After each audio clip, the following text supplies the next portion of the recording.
ஹே மக்களே! நேத்து night dinner வந்து பார்த்தீங்கன்னா, என் ஹஸ்பண்டோட தாய்மாமா வீட்ல வந்து கூழ் ஊத்தியிருந்தாங்க. அதாவது எங்க சித்தப்பா வீட்ல. அங்க போய் தான் நாங்க சாப்பிட்டோம். என்னலாம் சாப்பிட்டோம்னு வந்து பார்த்தீங்கன்னா, ரைஸு, மொச்சக்கொட்டை, கருவாட்டு குழம்பு, சிக்கன் 65, வஞ்சரம் மீன், முட்டை, அப்புறம் வந்து இந்த மட்டன் தொக்கு, ரசம், கீரை நெறைய விஷயங்கள் இருந்தது. நாங்க இதெல்லாம் சாப்பிட்டு எந்திரிச்சுட்டு, அப்புறம் டெசர்ட்டுக்கு வந்து ஐஸ்கிரீம் எல்லாம் சாப்பிட்டோம். எனக்கு ரொம்பவே பிடிச்சது வந்து பார்த்தீங்கன்னா, இந்த மொச்சக்கொட்டை கருவாட்டு குழம்பு, அப்புறம் வந்து இந்த பிடி கொழுக்கட்டை. இது வந்து ரொம்ப டேஸ்ட்டா நல்லா இருந்தது. ஸோ இதெல்லாம் திருப்தியா சாப்பிட்டுட்டு வீட்டுக்கு வரவே வந்து 11:00 ஆயிருச்சு. 11:00 வீட்டுக்கு வந்து எல்லாம் எடுத்து வச்சுட்டு இருக்கும்போது தான் எங்க சித்தப்பா வந்து இந்த ஸ்வீட் பாக்ஸ் வந்து எப்பவுமே எங்களுக்கு குடுத்துருவாரு.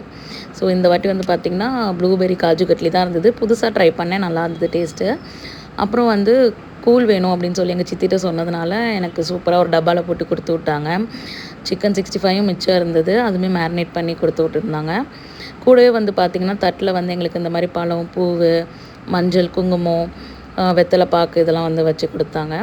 ஸோ அவ்வளோதான் மக்களே. உங்களுக்கு இந்த வீடியோ பிடிச்சிருந்ததுன்னா மறக்காம சப்ஸ்கிரைப் பண்ணிக்கோங்க. இதுவரைக்கும் சப்ஸ்கிரைப் பண்ணவங்க எல்லாருக்குமே தேங்க் யூ ஸோ